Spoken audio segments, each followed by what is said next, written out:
मान लीजिए आज आप शॉपिंग के लिए जाते हैं। Before we buy a particular product हम कितना रिसर्च करते हैं, कितना कुछ समझते हैं, इवैल्यूएट करते हैं, and before we don't get convinced, before we don't get utmost clarity, हम शॉपिंग जैसा डिसीजन भी नहीं लेते। The same principles have to be applied to coaching also. अब मैंने बोला प्रिंसिपल्स, तो आई एम श्योर ये वीडियो देखते हुए सुनते हुए भी आप सोचेंगे कि ये कौन से प्रिंसिपल्स हैं।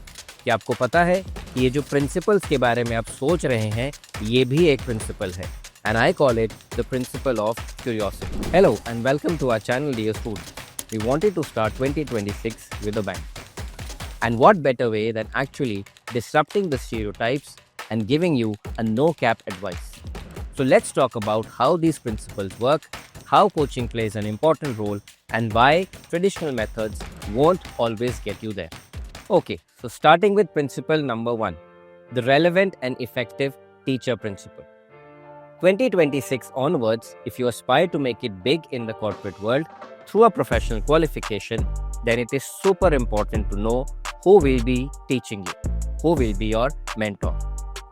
अगर आपका टीचर वो है जिसने खुद कॉर्पोरेट में काम नहीं किया और the teacher has limited or negligible experience in the corporate world, then it will be a deal breaker.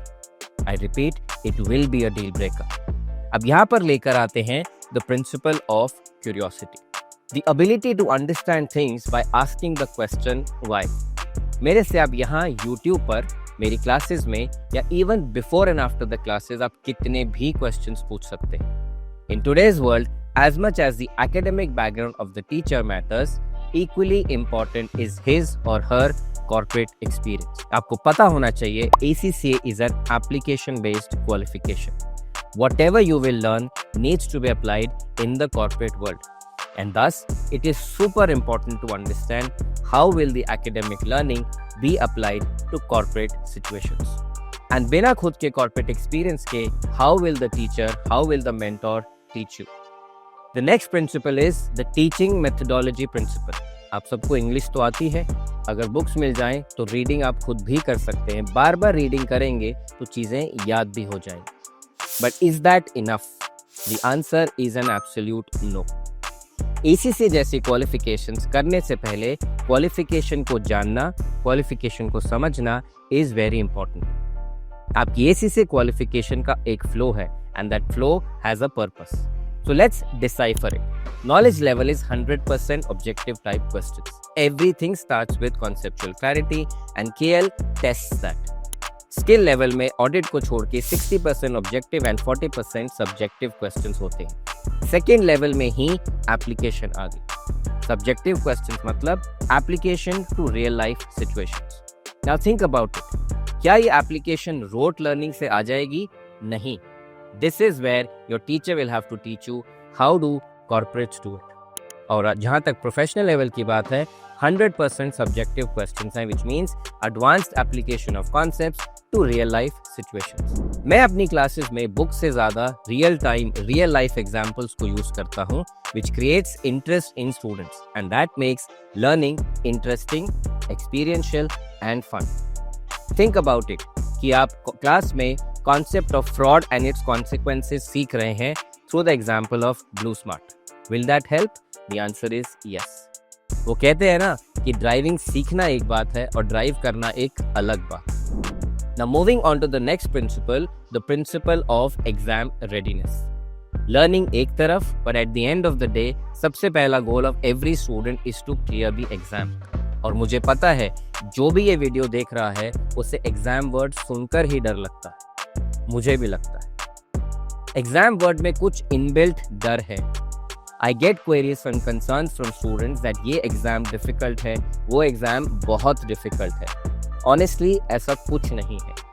Her exam को क्लियर करने की एक अप्रोच होती है। जो एग्ज़ाम आपका क्लियर हो जाए वो आपके लिए ईजी हो जाता है, एंड जहाँ आप अटक गए उससे डिफ़िकल्ट लाइफ में कुछ नहीं होता। So preparing for an exam is both a science and an art.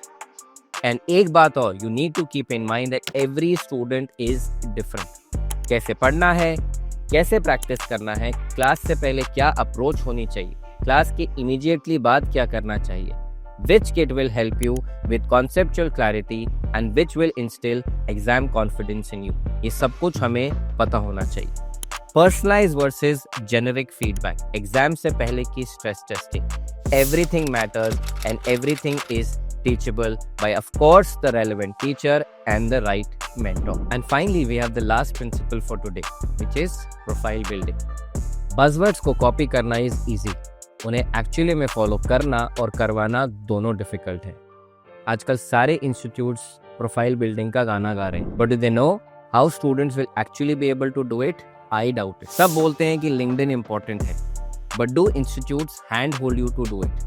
I don't know about others, but me and my team surely hand hold you and make you do it. ज्ञानचंद तो बहुत सारे हैं, Google करोगे तो भी बहुत ज्ञान मिलेगा, बट एक्चुअली में एग्जीक्यूशन मैटर्स. वो सीखना बहुत जरूरी है. मैंने अपना लिंक्डइन अकाउंट खुद जीरो से ग्रो किया है, and in a similar manner all my students on a daily basis, weekly basis are working on their account. Learning is fun and it should be done that way. जो बाकी सिर्फ बोलते हैं, I make my students go through that learning experience, and experience matters. Now there will be a lot of things which no one will talk about. I know it and I have integrated as part of my एडजेप्स teaching methodology. So अगर आपको ये video अच्छा लगा तो share करिए अपने friends के साथ जिनको आप ये बताना चाहते हैं, ये समझाना चाहते हैं कि why traditional coaching will fail you. Hit the bell icon and if you already subscribe to our channel, thank you.